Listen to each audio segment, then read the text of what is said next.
Hello friends, स्वागत है आपका लिटरेचर एस्पिरेंट पर। मैं हूं अनिल और आज मैं प्रस्तुत हूं आपके सामने डॉबर बीच को लेकर, जो कि मैथ्यू आर्नोल्ट की बहुत ही पॉपुलर पोएम है।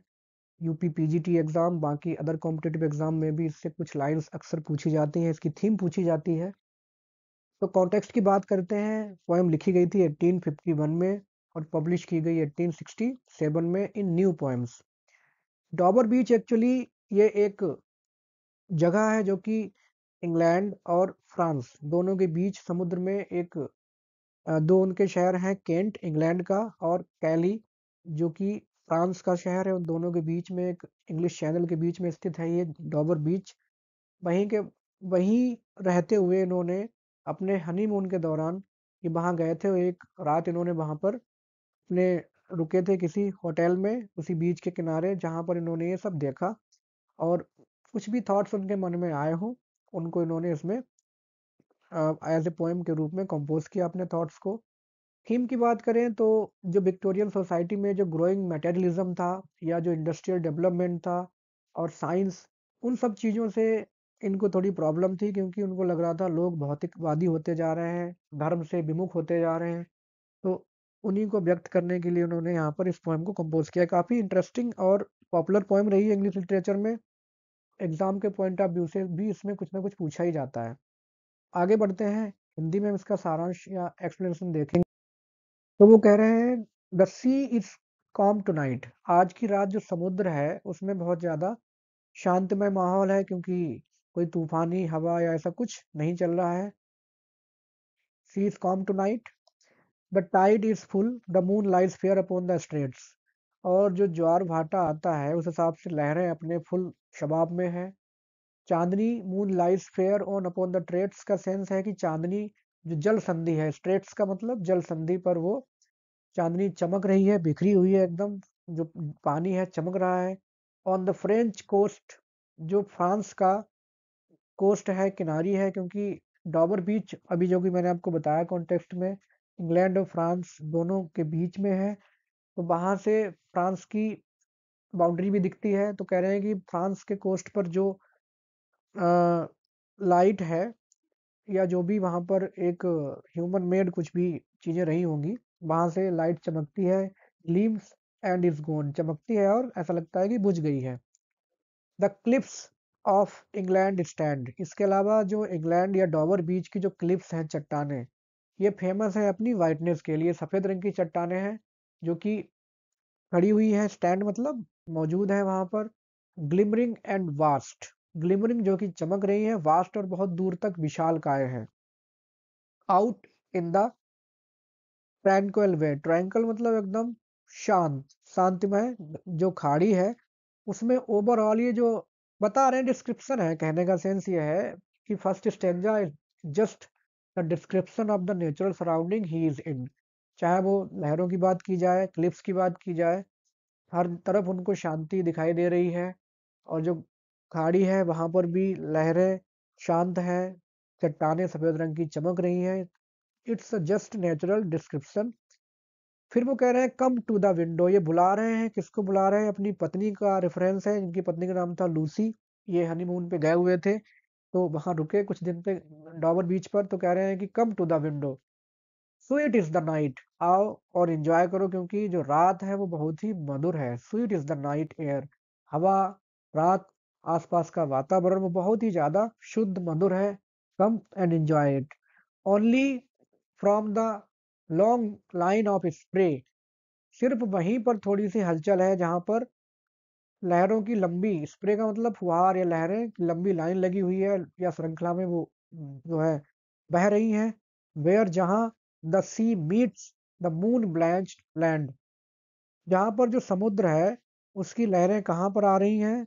मून ब्लैंच्ड लैंड, जहां पर चांदनी चमक रही है जमीन पर, वहां लहरें आके टकरा रही हैं, वहीं पर थोड़ा सा शोर है। इसके अलावा बाकी हर तरफ शांतिमय वातावरण मौजूद है जहां पर वो और उनकी पत्नी उपस्थित है इस समय। ये जो टर्म है मून ब्लैंच्ड, ये कई सारी पोएम्स में, चाहे वो इनकी पोएम हो स्कॉलर जिप्सी, चाहे थर्सिस, कहीं ना कहीं ये उनका फेवरेट टर्म कह सकते हैं, मून ब्लैंच्ड। चांदनी से शोभायमान कोई जगह, जिसके बारे में अक्सर वो डिस्क्राइब करते हैं, इस्तेमाल करते हैं इस टर्म का अपनी पोएम्स में मैथ्यू आर्नोल्ड। आगे बढ़ते हैं। वो कहते हैं लिसन, सुनो। अब वो वही अपनी पत्नी को कह रहे हैं, you here the grating roar, क्या तुम सुन रही हो? ग्रेटिंग मतलब कर्कश, रोर शोर, ऑफ पेबल्स कंकड़ों का, कंकड़ पत्थर जो होते हैं, जो छोटे छोटे रंग रहते हैं साइज में, समुद्र से निकलते हैं, लहरों के सहारे आ जाते हैं। Which the waves draw back and fling, जिनको जो लहरें हैं समुद्र की, जब लहरें समुद्र से जमीन की तरफ आती हैं तो कुछ कंकड़ उनके साथ आ जाते हैं किनारे तक, और कुछ किनारे वाले वापस लौटती हुई लहरों के साथ चले जाते हैं, जिनको लहरें वापस ले जा रही हैं। एंड फ्लिंग, और उनको उछाल रही हैं वापस जमीन की तरफ। एट देयर रिटर्न, जब वो वापस जाती हैं। Up the high strand, high strand का मतलब ऊंची जमीन जो है जस्ट बगल में, जहां से भाई जहां समुद्र रहता है उसके जस्ट बगल में जहां जमीन है थोड़ी ऊंची तो रहती है बीच पे, तो वहां पर ये कंकड़ पत्थर लहरें उनको ले जा रही हैं अपने साथ और वापस उछाल दे रही हैं। Begin and cease and then again begin, ये प्रक्रिया लगातार चल रही है। कंकड़ जो है पेबल्स, वो लहरों के साथ चले जाते हैं, वापस आते हैं, चले जाते हैं, वापस आते हैं। तो ऐसे होने से क्या हो रहा है? With tremulous Cadence slow, tremulous का मतलब होता है कब कपाने वाली, कंपायमान। कैडेंस का मतलब होता है स्वर, स्लो जो कि धीमा हो रहा है। तो जैसे जब तेज लहर आती है तो एक साथ तेज आवाज आती है, और जब धीमी लहर आती है तब धीमी थोड़ी आवाज आती है उन कंकड़ पत्थरों की आपस में टकराने की। उनसे क्या हो रहा है?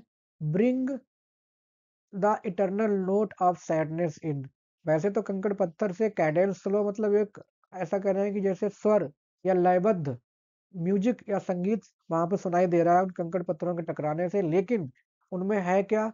Eternal note of sadness, eternal note जिसका कभी अंत ना हो। सैडनेस मतलब उदासी का, या यूं कहिए कि इस वातावरण में यहाँ पे रहने के बाद उनको जो दुनिया में जो हर तरफ उदासी छाई हुई है प्रैक्टिकली, उसकी याद आ गई इन सब चीजों से। और वो नोट या जो सैड संगीत, सैड म्यूजिक जो उन्होंने सुना है इन कंकड़ पत्थरों के टकराने से, ट्रेमलस कैडेंस, उसको कह रहे हैं कि Sophocles long ago heard it on the Aegean and it brought. अब ये सोफोक्लीस कौन है भाई? ये है एक ग्रीक ट्रेजिक प्ले राइट, इन्होंने काफी ट्रेजिडी लिखी है, जैसे इनका जो फेमस प्ले है इडिपस द किंग, एंटीगोन के लिए जाने जाते हैं, जिन्होंने बहुत लंबे समय पहले जो ग्रीक का जो समुद्र है, जिस तरह से आज ये सुन रहे हैं समुद्र से सैड म्यूजिक, ठीक उसी तरह से सोफोक्लिस ने भी कभी सुना होगा उसको, और उसी सैड म्यूजिक को या जो सफरिंग है ह्यूमन सफरिंग, उसको उन्होंने जगह दी है अपने ट्रेजिक प्ले में।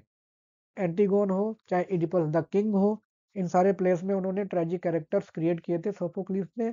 ठीक उसी हिसाब से जिस हिसाब से इन्होंने आज उस संगीत की लहरों में, समुद्र की लहरों में जो संगीत सुना है वो कैसा सुना है?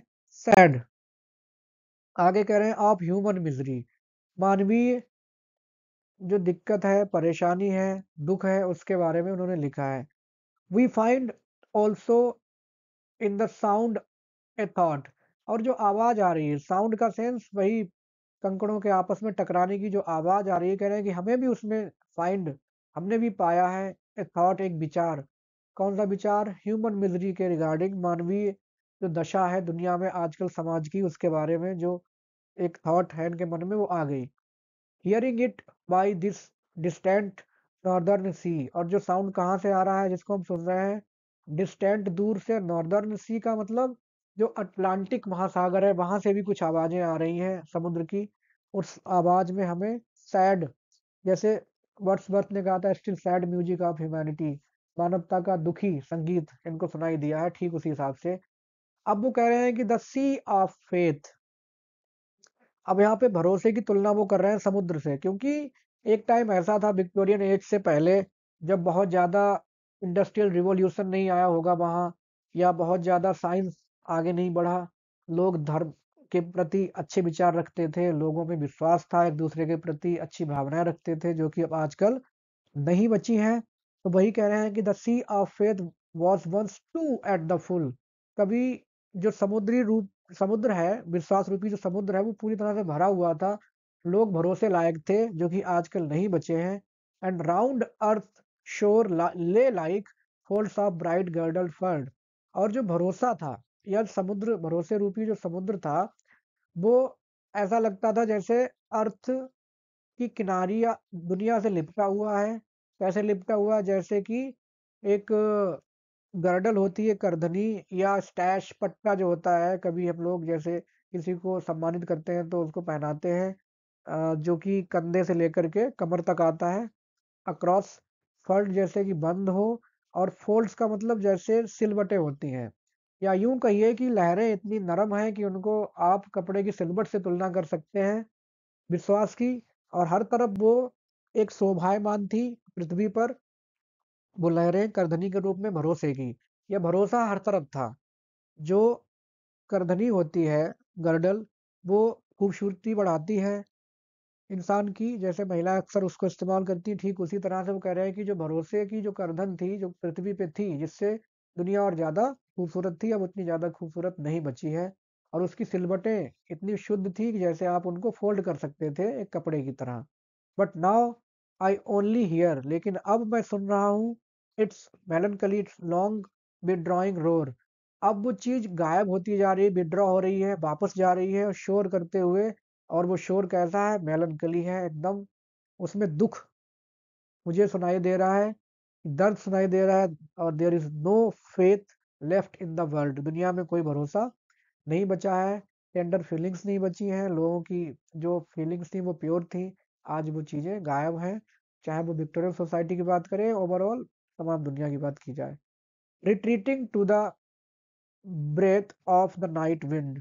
और वो समुद्र जो है, या जो लहरें हैं, वो वापस जा रही हैं, रिट्रीटिंग, वापस जा रहे to the breath of the night wind. जो रात में जो हवा चलती है तूफानी, या जो जैसी भी है, उसके साथ साथ वो लहरें वापस जा रही हैं। या जो यहाँ पे नाइट विंड का मतलब कह सकते हैं कि जो समाज में डिफिकल्टीज, या जो लोगों की एम्बिशंस हैं, उनके साथ साथ ये चीजें दूषित हो गई हैं, और जिसकी वजह से विश्वास दुनिया में खत्म हो चुका है। Down the vast edges drear and naked shingles of the world. और वो जो लहरें कहाँ जा रही हैं? To the vast edges drear, drear का मतलब एकदम भयंकर सूखी जो चीज होती है, बंजर type. And naked shingles, shingles का मतलब फिर से वही कंकड़ पत्थर, जो कि नेकेड मतलब इम्प्योर है, और या बंजर। या यूं कहिए कि जो भरोसे का समुद्र जो था, वो धीरे धीरे अब करवट ले रहा है, और वहां पर सिर्फ सिर्फ कंकड़ पत्थर ही बचे दिख रहे हैं, जो कि नेकेड और ड्रियर है। या लोगों में भावनाएं अच्छी नहीं बची, और lack of religion, lack of trust, lack of tender feelings, जिसकी वजह से सिर्फ दुनिया में सिर्फ एक बंजर कंकड़ पत्थर जैसा हाल ही बचा है। समुद्र भरोसे का सूख गया है, पीछे जा रहा है उसकी लहरें दुनिया से। आगे कह रहे हैं, ah love, let us be true to one another. वो कह रहे हैं अपने अपनी पत्नी से ही कहेंगे यहाँ पर कि मतलब प्रेम, आइए हम एक दूसरे के प्रति सच साबित या सच्चे रहें, भरोसेमंद रहें, क्योंकि दुनिया में ऐसा कुछ नहीं है, जो कुछ है वो हम एक दूसरे को ही दे सकते हैं, भरोसा, प्यार, जो भी है। For the world which seems, क्योंकि दुनिया जो कि दिख रही है, to lie before us like land of dreams, ऐसा लग रहा है कि दुनिया बहुत ही सपनों से भरी है, लेकिन ऐसा नहीं है, क्योंकि ये जो कि दिख रहा है वो सिर्फ ढोंग है, और झूठ है जो दिख रहा है। So various, so beautiful, so new, जो कि बहुत ज़्यादा विविधताओं से भरी है दुनिया, बहुत सुंदर लग रही है, बहुत ज़्यादा नई, चैलेंजिंग एंड सब कुछ लग रहा है, लेकिन वास्तव में ये सब कुछ क्या है? फरेब है, झूठ है। हैथ रियली, वास्तव में नीदर जो है, नॉर लव नॉर लाइट, वहां पर ना तो आपको कोई खुशी मिलेगी, जॉय, नॉर लव, ना आपको सच्चा प्यार मिलेगा, और नॉर लाइट, और ना ही कोई उम्मीद, लाइट का मतलब भविष्य में होने वाली कोई उम्मीद, कुछ नहीं बचा है। नॉर सर्टिट्यूड, और ना ही कोई यकीन बचा है, सर्टिट्यूड मतलब भरोसा, यकीन। नॉर पीस, ना ही कोई शांति है। नॉर हेल्प फॉर पेन, और ना ही हमारी मुसीबतों में कोई हमें हेल्प मिलने वाली है, हम जो भी करेंगे खुद ही करेंगे, खुद सब कुछ सहना पड़ता है, और अपने आप को खुद सब चीजों से पार पाते हुए लड़ना पड़ता है, चलना पड़ता है। आगे बोल रहे हैं, and we are here as on darkling plain, और हम इस अंधेरे मैदान में हैं, डार्कलिंग मतलब अंधेरे, जैसे कि जॉन कीट्स ने ओड टू नाइटिंगेल्स में भी इस्तेमाल किया है वाला प्लेन टर्म, कि हम यहाँ पर आए हुए हैं अंधेरे मैदान में, जो कि स्वेप्ट विद कंफ्यूज्ड अलार्म्स, जहाँ पर सिर्फ ऐसे संकेत मिल रहे हैं जो कि कंफ्यूज्ड हैं, हमें पता ही नहीं हमें करना क्या है। ऑफ स्ट्रगल एंड फ्लाइट, हम सिर्फ संघर्ष कर रहे हैं और कभी भाग रहे हैं, और वास्तव में हमें यही नहीं पता वी आर, जैसे अभी उन्होंने उसमें बोला है अपने रग्बी चैपल में, कि स्ट्राइविंग ब्लाइंडली अचीविंग नथिंग, हम एकदम ब्लाइंडली पीछे पड़े हैं प्रोग्रेस के, लेकिन अचीव क्या कर रहे हैं, कुछ नहीं। ठीक उसी तरह से कह रहे हैं हम स्ट्रगल कर रहे हैं, भाग दौड़ रहे हैं, लेकिन हमें कुछ मिल नहीं रहा है, जैसे कि where ignorant armies clash by night, जैसे कि जो सैनिक होते हैं वो रात में लड़ते हैं, उन्हें यही नहीं पता होता कि हमें किसे मारना है और किसको बचाना है। ये जो लास्ट लाइन है एक्चुअली ये रेफरेंस है, एक इतिहासकार हुए हैं थ्यूसिडाइडिस, उन्होंने एक बुक लिखी हुई है the history of the Peloponnesian war, Athens के बारे में लिखा हुआ है, ग्रीक के बारे में एक्चुअली ये भी, जहाँ पर एथेंस के सैनिकों को रात में लड़ना पड़ा था। तो कई बार उन्होंने अंधेरे में, उनको ये नहीं पता था कि who is friend and who is foe, कौन दुश्मन और कौन दोस्त। तो उन्होंने कई सारे एथेनियंस सोल्जर्स ने अपने आप को मारा, उनको ये नहीं पता था कि हम कर क्या रहे हैं, अंधेरे में दिखता नहीं था। ठीक उसी तरह से हम आजकल की दुनिया में जो माहौल है वो पूरी तरह से अंधकार में हो चुका है। There is no light, joy, certitude, help for pain, peace, anything. तो उसकी वजह से हम लोग खुद कंफ्यूजन में भाग दौड़ रहे हैं, हमें यही नहीं पता कि what we are going for and what we are chasing, हम क्या हासिल करना चाह रहे हैं। तो ये था एक्सप्लेनेशन इस पोएम का। मेथोडोलॉजी काफ़ी इंपॉर्टेंट है, आपको अच्छा लगा है तो आप चैनल को लाइक, सब्सक्राइब, शेयर कर सकते हैं। And thanks for watching.